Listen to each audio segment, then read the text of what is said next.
आज से second year की शुरुआत हो रही है। तो फर्स्ट ईयर में जो भी चैप्टर बाकी है, ठीक है ना, तो लॉकडाउन खुलने के बाद ही, यानी जब ऑफलाइन क्लास चलेगा तभी फर्स्ट ईयर का चैप्टर पढ़ाएंगे, ठीक है ना। और आज से हम लोग सेकेंड ईयर का कुछ चैप्टर पढ़ने वाले हैं। तो पहले हम बता देते हैं कि सेकेंड ईयर में कौन कौन से ब्रांच का स्टडी करना है और प्रत्येक ब्रांच में कौन कौन चैप्टर है, कितने मार्क्स का आता है, हम आप लोग को थोड़ा बता दे रहे हैं। आप लोग जानते हैं कि केमिस्ट्री के 3 ब्रांच होता है, फिजिकल, ऑर्गेनिक, इनऑर्गेनिक, ठीक है ना। और फिजिकल में से बोर्ड के एग्जाम में, चाहे वो सीबीएसई का एग्जाम हो चाहे बिहार बोर्ड का एग्जाम हो, दोनों का सिलेबस सेम है।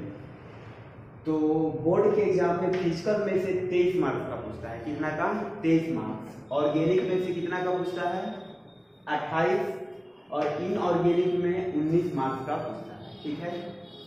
पहले हम लोग जानेंगे कि ऑर्गेनिक में कौन कौन चैप्टर पढ़ना है। अगर मार्क्स के हिसाब से देखें तो ऑर्गेनिक में सबसे ज्यादा नंबर का पूछ रहा है, ठीक है ना, क्वेश्चन। तो ऑर्गेनिक केमिस्ट्री में हमें टोटल 7 चैप्टर के बारे में पढ़ना है। कितने चैप्टर के बारे में? 7 चैप्टर के बारे में। फर्स्ट चैप्टर का नाम है hello alkane and hello arene. First chapter का नाम क्या है? Hello alkane and hello arene.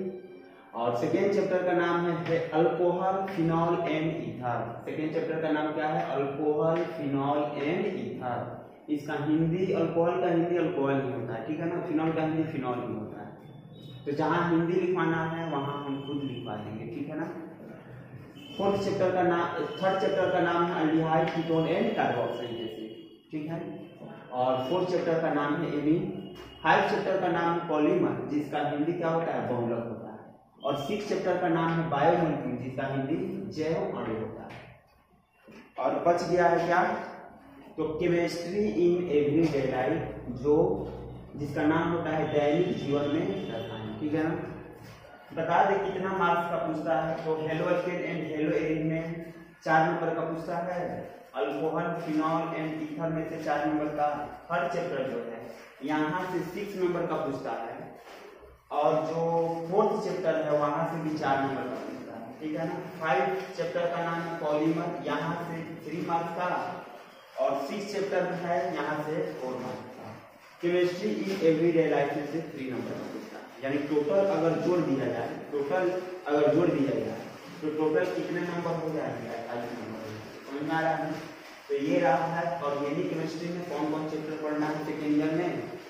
अब हम बताएंगे कि फिजिकल में कितने चैप्टर पढ़ना है और इनऑर्गेनिक में कितने चैप्टर पढ़ना है। पहले हम लोग सेकेंड ईयर का सिलेबस देखें कि क्या सिलेबस है, कितने चैप्टर है, क्या किस चैप्टर में से कितना नंबर का पूछता है। उसके बाद से हम बताएंगे कि कौन से ब्रांच से शुरुआत करेंगे, ठीक है ना, किस ब्रांच से शुरुआत करना है।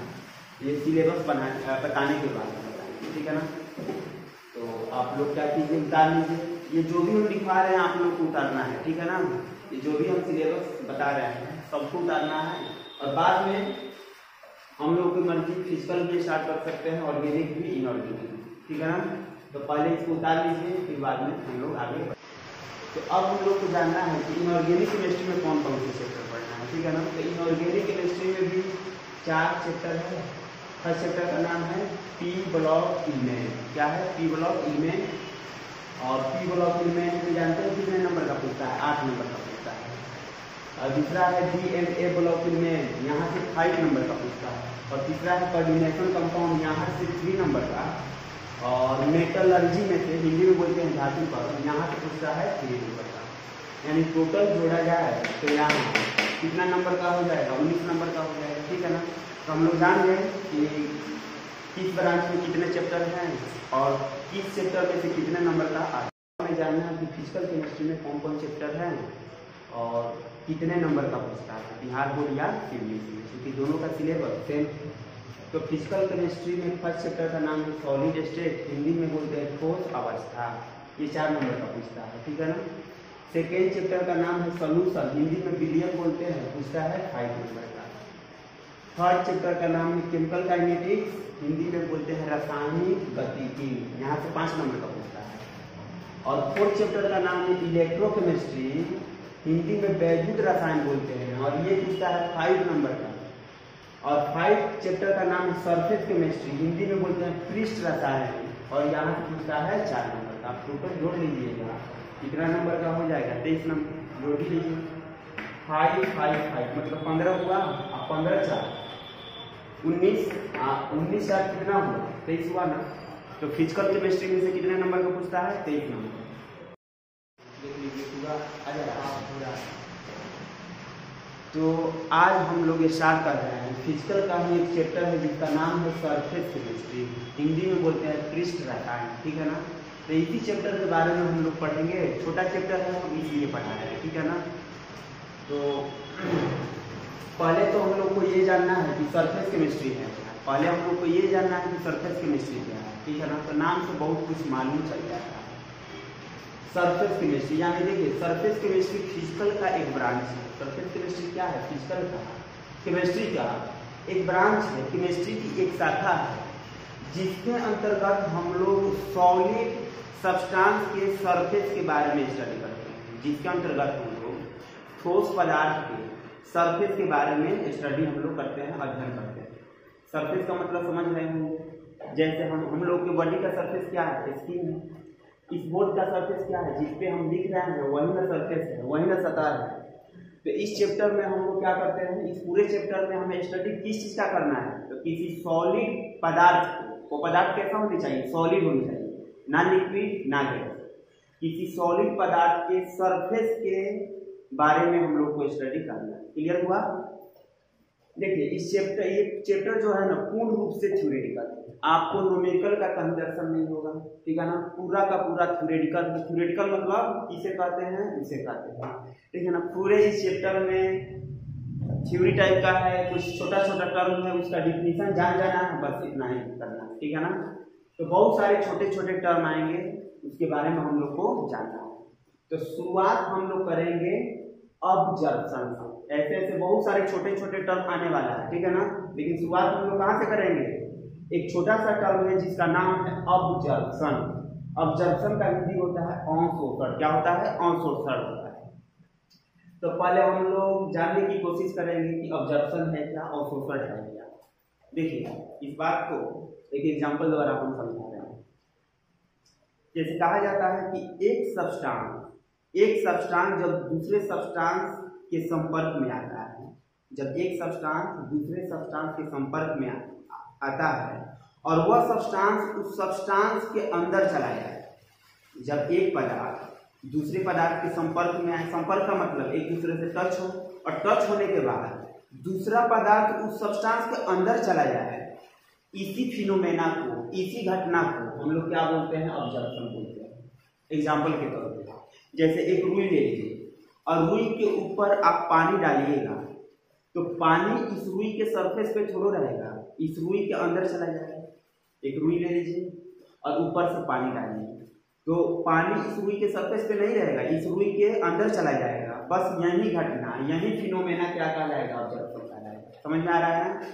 यानी अंशोषण वह घटना होती है जिसमें एक पदार्थ दूसरे पदार्थ के अंदर चला जाता है तथा एक समान रूप से अंदर फैल जाता है। जब पानी रुई के अंदर जाएगा तो एक समान रूप से फैल जाता है, एक समान रूप से फैल जाता है। इसी घटना को हम लोग क्या बोलते हैं, अंशोषण बोलते हैं या ऑब्जर्वेशन बोलते हैं। क्लियर हुआ। जब एक सब्सटेंस दूसरे सब्सटेंस के अंदर चला जाए, इस फिनोमेना को, इस घटना को हम लोग क्या बोलेंगे, अंशोषण बोलेंगे। क्लियर हुआ। जैसे रुई के सरफेस पे पानी रखते हैं तो पानी उसके सरफेस पे नहीं रहता है, रुई के सरफेस पे नहीं रहता है, उसके अंदर चला जाता है। बस यही घटना अंशोषण कहलाता है। क्लियर हुआ। चलो अब इसी घटना को हम लोग एक पिक्चर बना के देखेंगे, समझ में आ रहा है ना। इसी घटना को हम लोग एक पिक्चोरियल डायग्राम बनाएंगे, एक पिक्चर बनाएंगे और उसके थ्रू समझने की कोशिश करेंगे, ठीक है ना।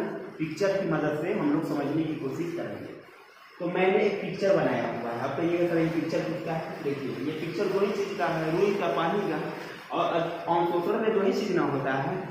तो देखिएगा ये एक सब्सटेंस है, ये जो सर्कल जैसा है, ब्रिक जैसा है, ये क्या है, एक सब्सटेंस है। और सब्सटेंस का क्या होता है, पदार्थ होता है। तो समझ जाइए ये जो सर्कल जैसा है इसको आप लोग रुई मान लीजिएगा। क्या मानिएगा, रुई। तो जो रुई होता है ना, रुई, उसको हम लोग बोलते हैं ऑब्जर्वेंट। क्या बोलते हैं? ऑब्जर्वेंट बोलते हैं। सरफेस केमिस्ट्री की भाषा में या केमिस्ट्री की भाषा में उस रूल को क्या बोलते हैं? ऑब्जर्वेंट बोलते हैं। हिंदी होता है अवशोषक। क्या होता है? अवशोषक। अवशोषक का मतलब ये होता है जो सोखता है। जैसे रुई पे पानी डालिएगा तो रुई ही न पानी को सोखता है, तो रुई को हम लोग सरफेस केमिस्ट्री के लैंग्वेज में क्या बोलते हैं? ऑब्जर्वेंट बोलते हैं। हिंदी होता है अवशोषक, यानी जो सोखने का काम करे। ठीक है ना? और ये हमेशा सॉलिड स्टेट में होनी चाहिए। सही बात है। रुई भी किस स्टेट में होता है? सॉलिड स्टेट में होता है।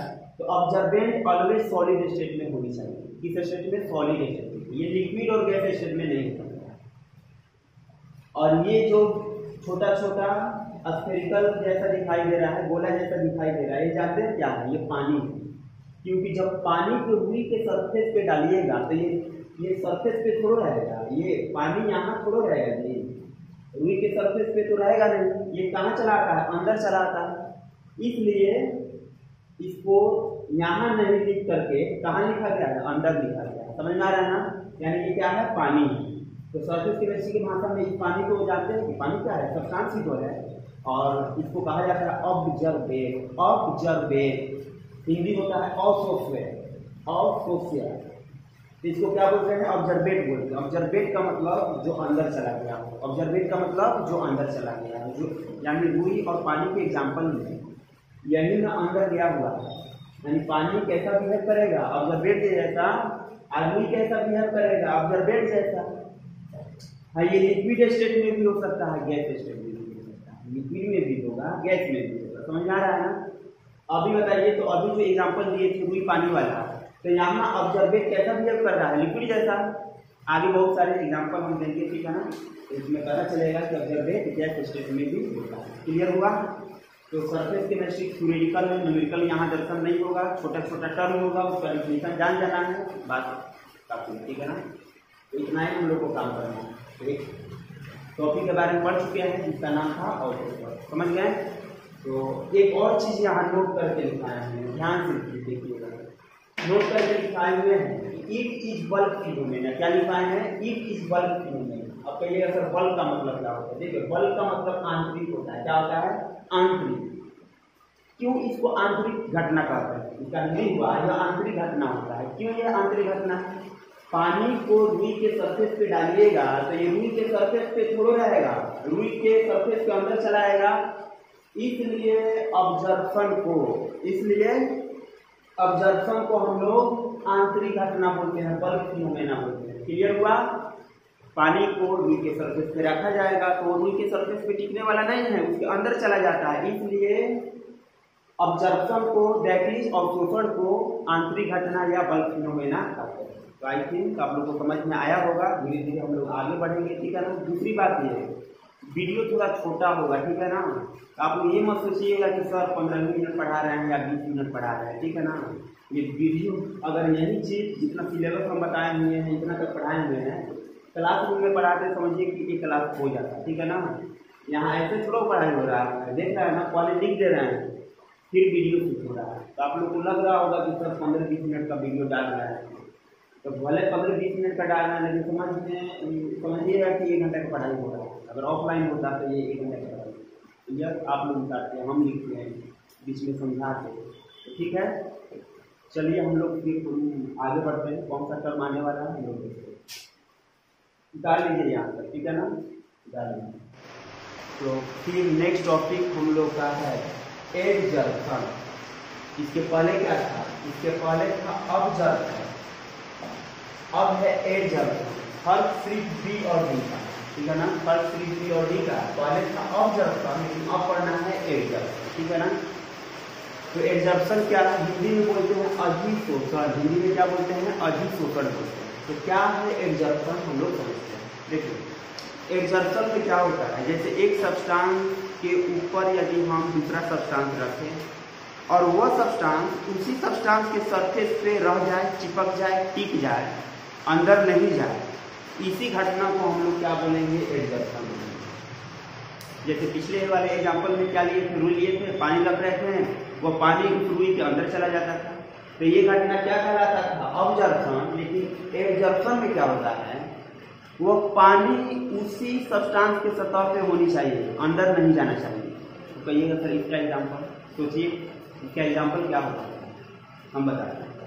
जैसे इस बोर्ड के सरफेस पे जो हम लिखे हुए हैं ये एब्जॉर्प्शन ही तो है।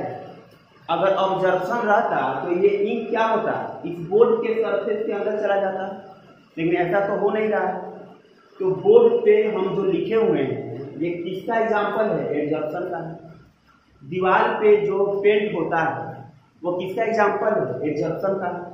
पेंट थोड़ा दीवार के अंदर चला जाता है, दीवार के सरफेस के अंदर थोड़ा जाता है, दीवार के ही तो सरफेस पे चिपका रहता है, जमा हो जाता है, इकट्ठा हो जाता है, समझ में आ रहा है ना। तो यदि एक सब्सटेंस दूसरे सब्सटेंस के सरफेस पे, यदि एक सब्सटेंस दूसरे सब्सटेंस के सरफेस पे जाके चिपक जाए, जमा हो जाए, इकट्ठा हो जाए, ऐसी घटना क्या कहलाएगा, एब्जॉर्प्शन कहलाएगा। क्लियर हो रहा है।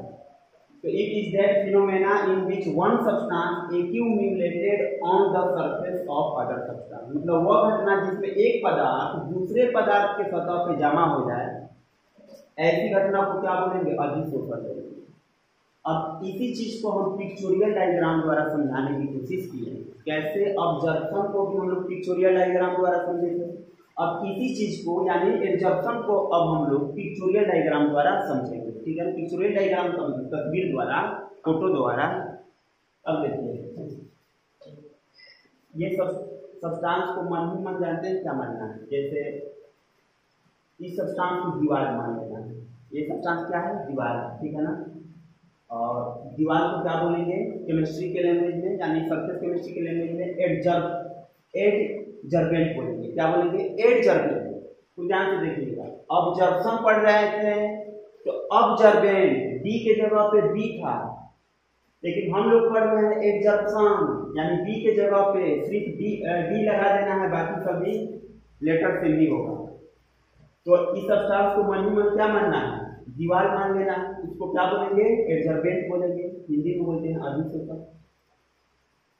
और ये हमेशा सॉलिड स्टेट में रहेगा, ठीक है ना। जैसे ऑब्जर्बेंट भी तो हमेशा सॉलिड स्टेट में होता था, ठीक इसी प्रकार ये भी सब्सटेंस किस स्टेट में होगा, सॉलिड स्टेट में। अच्छा एक बात बताइए आप लोग, ये बोर्ड का जो सरफेस दिखाई दे रहा है इसको क्या बोलेंगे, एब्जॉर्बेंट ही तो बोलेंगे, समझ में आ रहा है ना। ये बोर्ड का जो सरफेस दिखाई दे रहा है इसको क्या बोलेंगे, एब्जॉर्बेंट बोलेंगे।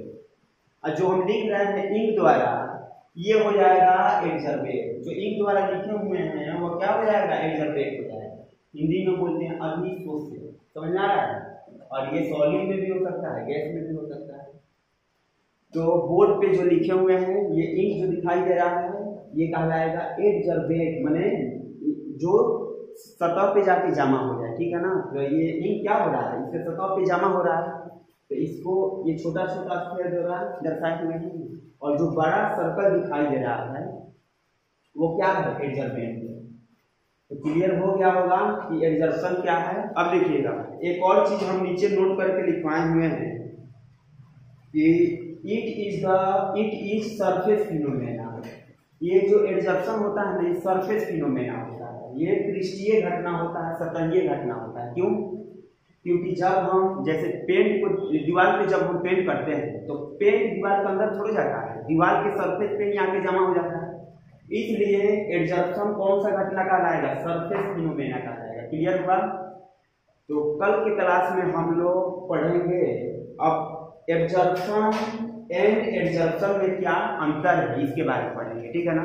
आप लोग देखिएगा चाहे सीबीएसई बोर्ड हो, बिहार बोर्ड हो, कई बार पूछा हुआ है एब्जॉर्प्शन क्या है, ऑब्जर्प्शन क्या है, ये भी पूछा हुआ है कि ऑब्जर्प्शन और एब्जॉर्प्शन में क्या अंतर, कई बार पूछा हुआ है, ठीक है ना। तो देखिए इस चैप्टर पढ़ने से फायदा क्या है, छोटा है और प्रत्येक साल क्वेश्चन भी पूछता है, ठीक है ना। तो कल की क्लास में क्या होगा, ऑब्जर्प्शन और एब्जॉर्प्शन में क्या फर्क है, क्या अंतर है, इसके बारे में हम जानेंगे, ठीक है ना। एक और हम चीज बता दे रहे हैं, एब्जॉर्प्शन और एब्जॉर्प्शन में क्या फर्क है, एब्जॉर्प्शन और ऑब्जर्प्शन में क्या फर्क है। खैर कल की क्लास में हम डिस्कस करेंगे, लेकिन आज थोड़ा बहुत बता दे रहे हैं इसके बारे में। जैसे एब्जॉर्प्शन होता है ये एक्सोथर्मिक प्रोसेस होता है, नाम सुने हैं। प्रोसेस दो प्रकार का होता है केमिस्ट्री में, एक इंडोथर्मिक, दूसरा एक्सोथर्मिक। इंडोथर्मिक का मतलब देखिए इसमें कल मतलब डिटेल में हम चर्चा करेंगे, शॉर्टकट में हम बता दे रहे हैं। इंडोथर्मिक का मतलब होता है वैसी प्रोसेस जहां एनर्जी ऑब्जर्व हो, हो, वैसा प्रोसेस जहाँ एनर्जी ऑब्जर्व हो इंडोथर्मिक, और एक्सोथर्मिक का मतलब वैसा प्रोसेस जहाँ एनर्जी रिलीज हो। जैसे वाटर में आप चूना डालेंगे तो देखिएगा ना हीट रिलीज होता है, तो ये प्रोसेस एक्सोथर्मिक। और उसी वाटर में आप ग्लूकोज डालते हैं, मतलब वाटर है उसमें ऊपर से आप ग्लूकोज डालते हैं, तो देखिएगा वाटर जब गिलास को छुइएगा ना तो ठंडा महसूस होगा। समझ में आ रहा है? तो ग्लूकोज क्या करता है, वाटर से हीट को अपने में ऑब्जर्व कर लेता है। तो वाटर से हीट कहाँ चला गया, ग्लूकोज में, इसलिए जब हम गिलास को टच करते हैं तो हमें ठंडा महसूस होता है। उसी अब फिर एक गिलास है उसमें पानी रखा हुआ है, ऊपर से चूना डाल देना। चूना का क्या काम है, अपने अंदर के हीट को वाटर को दे देना। गिलास को टच कीजिएगा आपको गर्मी महसूस होगी, गर्म मतलब टेम्परेचर ज़्यादा हो जाता है, ठीक है ना। तो यही अंतर है। एग्जॉर्प्शन जो होता है ना एक्सोथर्मिक प्रोसेस होता है। एक्सोथर्मिक प्रोसेस का मतलब यहाँ हीट रिलीज होता है, ठीक है ना। आप लोग ऑब्जर्व भी किए होंगे ये इस चीज़ को, जैसे कहीं रूम मतलब पेंट होता है, रूम पेंट होता है, उस रूम में आप जाइएगा तो थोड़ा उमस टाइप का लगता है, किस टाइप का, उमस टाइप का। और जिस रूम में पेंटिंग नहीं हो रहा है, जैसा पोचारा वोचारा नहीं हो रहा है, तो वो रूम ठंडा लगता है, ठीक है ना। तो चलिए आज का क्लास इतना ही, कल के क्लास में हम लोग और आगे बढ़ेंगे, ठीक है ना।